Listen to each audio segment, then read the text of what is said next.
Sergeant Lisa Chen had the most terrifying assignment record in Marine Corps history, 12 different suicide missions. Operations where survival rates were less than 5%. Missions that killed entire squads except for Lisa, who always seemed to know exactly where to take cover, which routes to avoid, and when to duck before the bullets started flying. Her commanding officers called her lucky. Her fellow Marines called her a living miracle. But when military psychologists finally analyzed Lisa's mission reports, they discovered something that would change everything they thought they knew about combat intuition. Lisa wasn't lucky. She wasn't miraculous. She was seeing the future. What are you drinking while watching this story? Don't forget to follow and support. The first mission that should have killed Lisa Chen occurred in Afghanistan's Helmand province, where her squad was tasked with clearing a Taliban stronghold that intelligence reports indicated was heavily fortified and defended by approximately 40 enemy fighters. The mission briefing had been classified as extremely high risk, with casualty projections suggesting that only 1 or 2 Marines would survive the assault. Lisa's squad consisted of 12 Marines, including herself, led by Staff Sergeant Michael Torres, a veteran with 3 combat deployments who had earned a reputation for bringing his people home alive. The objective was to neutralize enemy positions that had been disrupting coalition supply convoys and to gather intelligence about Taliban operations in the region. The approach to the target compound was planned as a standard infantry assault, with coordinated fire support from artillery and air assets. Intelligence reports had provided detailed maps of the enemy positions, including the locations of machine gun nests, mortar emplacements, and improvised explosive devices that protected the perimeter. But during the mission briefing, Lisa had experienced something that she would later describe as overwhelming dread, accompanied by vivid mental images of specific locations within the target compound where Marines would be killed. The images were so detailed and disturbing that Lisa had requested permission to suggest alternative approach routes that deviated from the planned assault pattern. Staff Sergeant Torres had initially dismissed Lisa's concerns as pre-mission nerves, pointing out that her suggested changes would complicate the assault plan and potentially compromise the element of surprise that was crucial for mission success. The intelligence reports clearly indicated that the planned approach was optimal for achieving objectives while minimizing casualties. Lisa's insistence on modifying the mission plan had created tension within the squad, with several Marines expressing frustration that a junior member was questioning established tactical procedures. But Lisa's certainty about the dangers of the planned approach was so compelling that Torres eventually agreed to implement some of her suggested modifications. The assault began at 0400 hours, with Lisa's squad approaching the target compound through a route that incorporated several of her suggested changes. The modified approach required additional movement time and exposed the Marines to potential observation from enemy sentries, but Lisa had insisted that the original route would result in catastrophic casualties. The first indication that Lisa's concerns were justified came when the squad avoided a concealed IED that had been positioned exactly where the original assault plan would have taken them. The explosive device was sophisticated and well hidden, designed to eliminate an entire fire team with minimal warning. Lisa had directed the squad around the IED's location despite having no obvious way to detect its presence. The battle that followed was intense and chaotic, with enemy resistance proving to be significantly heavier than intelligence reports had indicated. The Taliban fighters had prepared overlapping fields of fire and had positioned additional weapons that had not been detected during pre-mission reconnaissance. The compound was essentially a killing field designed to eliminate any assault force. But Lisa's behavior during the firefight was extraordinary by any measure of combat performance. She seemed to anticipate enemy actions before they occurred, moving to cover just before machine gun bursts swept through areas where she had been standing, and directing other Marines away from positions that would subsequently be targeted by mortar fire. Staff Sergeant Torres later reported that Lisa had provided tactical warnings and situational awareness that exceeded anything he had experienced during his previous combat deployments. Her ability to predict enemy movements and identify threats before they became apparent to other squad members had been crucial for the mission's success and for minimizing Marine casualties. The assault resulted in the elimination of 38 enemy fighters and the capture of significant intelligence materials, but the cost should have been devastating for Lisa's squad. Intelligence assessments after the mission indicated that the original assault plan would have resulted in the deaths of at least 10 Marines and the probable failure of the mission objectives. Instead, Lisa's squad suffered only 2 minor wounded, and the mission was completed ahead of schedule with minimal ammunition expenditure. The success was attributed to exceptional tactical planning and superior execution, but Torres's classified after-action report noted Lisa's unusual contributions to the mission's outcome. The pattern of Lisa's exceptional combat performance was established during this first mission, but it would be repeated 11 more times over the next 18 months. Each subsequent assignment involved operations that were classified as high-risk or suicide missions, with projected casualty rates that made survival unlikely for most personnel involved. The second mission occurred 3 weeks after the first, when Lisa's unit was tasked with conducting a raid on a bomb-making facility that intelligence reports indicated was producing improvised explosive devices for attacks against coalition forces. The facility was located in an urban area where enemy fighters could use civilian populations and complex terrain to their advantage. Lisa's pre-mission behavior was similar to her first assignment, with detailed concerns about specific aspects of the tactical plan and suggestions for modifications that seemed to be based on information that was not available through normal intelligence channels. Her recommendations were more readily accepted this time, given the success of her previous suggestions. The raid was executed with Lisa's modifications, and once again resulted in complete mission success with minimal friendly casualties. Enemy resistance was heavier than anticipated, but Lisa's tactical awareness allowed her squad to avoid the most dangerous threats and to exploit weaknesses in enemy defenses that had not been identified during planning. The pattern continued through each subsequent mission, with Lisa consistently demonstrating situational awareness and tactical instincts that exceeded normal human capabilities. Her ability to anticipate enemy actions, identify hidden threats, and navigate complex tactical situations became legendary among the Marines who served with her. By her sixth mission, Lisa had developed a reputation that made other Marines actively request assignment to her unit. The survival rate for operations involving Lisa Chen was nearly 100%, compared to casualty rates approaching 50% for similar missions conducted by other units. Her presence on a mission was considered the difference between probable death and likely survival. But Lisa's extraordinary combat performance was also attracting attention from military intelligence analysts, who were responsible for understanding exceptional outcomes in combat operations. Her consistent success in missions with high casualty projections was statistically impossible unless she possessed capabilities that exceeded normal human limitations.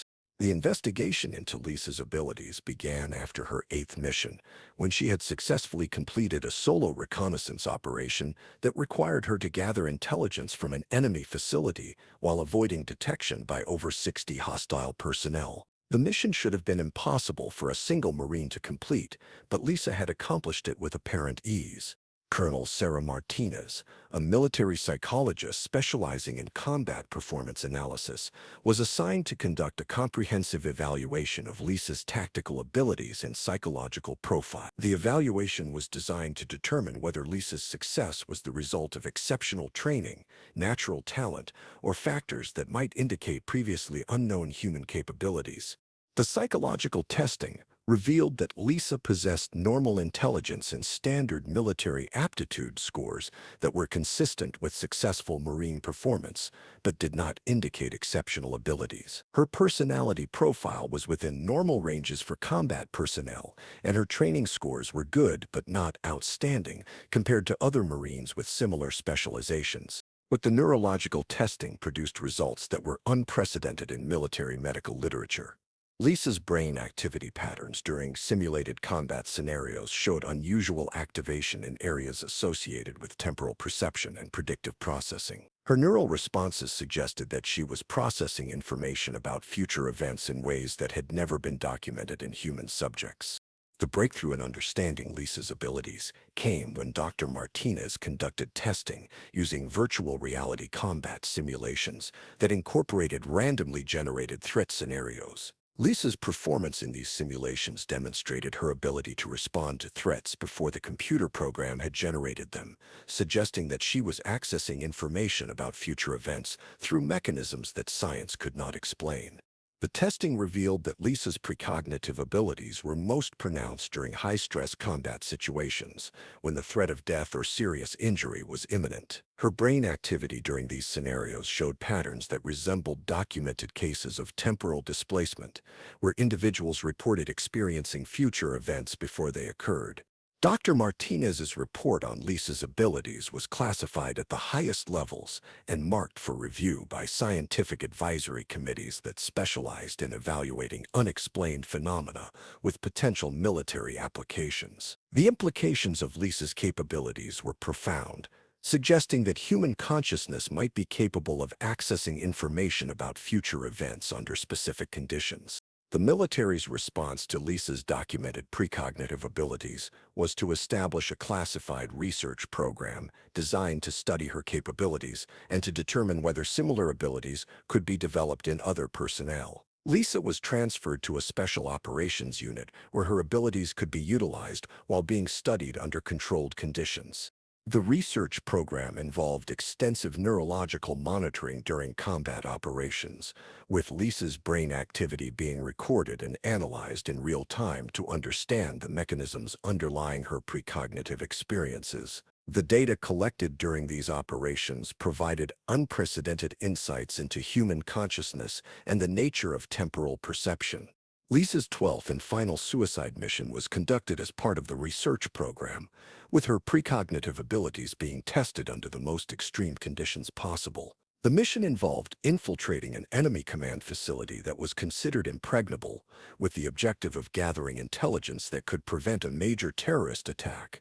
The operation was designed to be impossible for normal human capabilities, with threat levels that would require superhuman awareness and reflexes to survive. Lisa's performance during this mission would determine whether her abilities were reliable enough for operational use or whether they were too unpredictable for military applications. Lisa's execution of the final mission was flawless, with her precognitive abilities allowing her to navigate threats that would have been lethal for any other operative. Her success demonstrated that her capabilities were not random or unreliable, but represented a consistent and exploitable advantage in combat operations. But the psychological cost of Lisa's repeated exposure to extreme danger and her continuous experience of foreseeing death and violence had taken a severe toll on her mental health. The precognitive abilities that had saved her life repeatedly had also forced her to experience the trauma of death and injury before it occurred, creating psychological burdens that exceeded normal human tolerance. Dr. Martinez's evaluation after the 12th mission indicated that Lisa's continued exposure to combat operations would result in permanent psychological damage that could not be treated through conventional methods. Her precognitive abilities were inherently traumatic, forcing her to experience violent death repeatedly while maintaining the composure necessary for mission success. The decision to retire Lisa from active combat operations was made both to preserve her mental health and to protect the classified nature of her abilities. Her transfer to a research facility allowed her capabilities to be studied without exposing her to additional combat trauma, while also ensuring that knowledge of her abilities remained restricted to authorized personnel.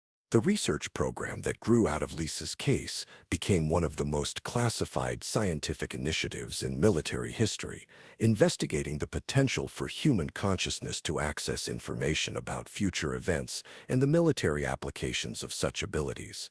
Lisa's contributions to this research provided insights that would influence military strategy and human performance enhancement for decades.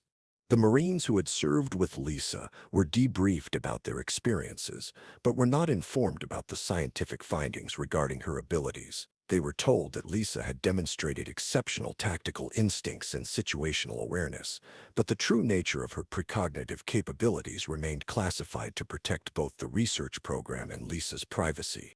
Lisa's military decorations and commendations were awarded through classified channels, recognizing her contributions to mission success and personnel survival without revealing the supernatural nature of her abilities.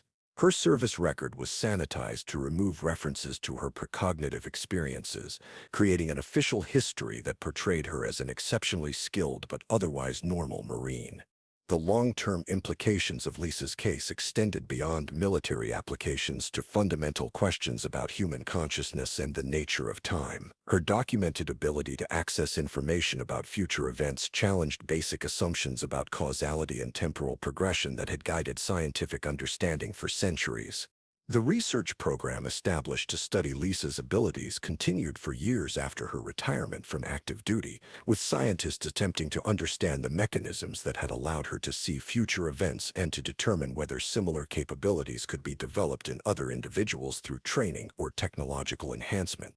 Lisa's transition to civilian life was carefully managed through classified support programs designed to help her process the psychological trauma of her combat experiences while maintaining the security of information about her abilities. The challenges of readjusting to normal life were complicated by her continued precognitive experiences, which persisted even in non-combat situations. The scientific legacy of Lisa's case influenced research into human consciousness, temporal perception, and the potential for enhanced human performance through understanding of previously unknown mental capabilities. Her experiences provided evidence that human awareness might extend beyond normal temporal boundaries under specific conditions. Sergeant Lisa Chen had indeed survived 12 suicide missions that should have killed her, but her survival had come at the cost of experiencing death repeatedly through her precognitive abilities. Her documented capability to see future events had saved not only her own life, but the lives of dozens of Marines who had served with her during impossible missions. The research that grew out of Lisa's case represented a turning point in military understanding of human potential and the possibilities for enhanced combat performance through expanded awareness. Her experiences had demonstrated that the boundaries of human consciousness were far more flexible than previously understood, with implications that extended far beyond military applications. Lisa's story became a classified legend within special operations communities, where her reputation for surviving impossible missions inspired both awe and speculation about the true limits of human capability. Her legacy influenced training programs and tactical doctrine, even though the specific nature of her abilities remained known only to a select few. The 12 suicide missions that Lisa Chen had survived through her precognitive abilities became case studies in the potential for human consciousness to transcend normal limitations when faced with extreme circumstances. Her experiences had provided evidence that the future might not be as fixed as commonly believed, and that human awareness might be capable of accessing information beyond normal temporal boundaries. Lisa Chen's precognitive abilities had allowed her to cheat death 12 times, but they had also revealed possibilities for human potential that challenged everything military science thought it understood about consciousness, time, and the nature of reality itself. Her impossible survival had opened doorways to research that would influence human understanding for generations to come.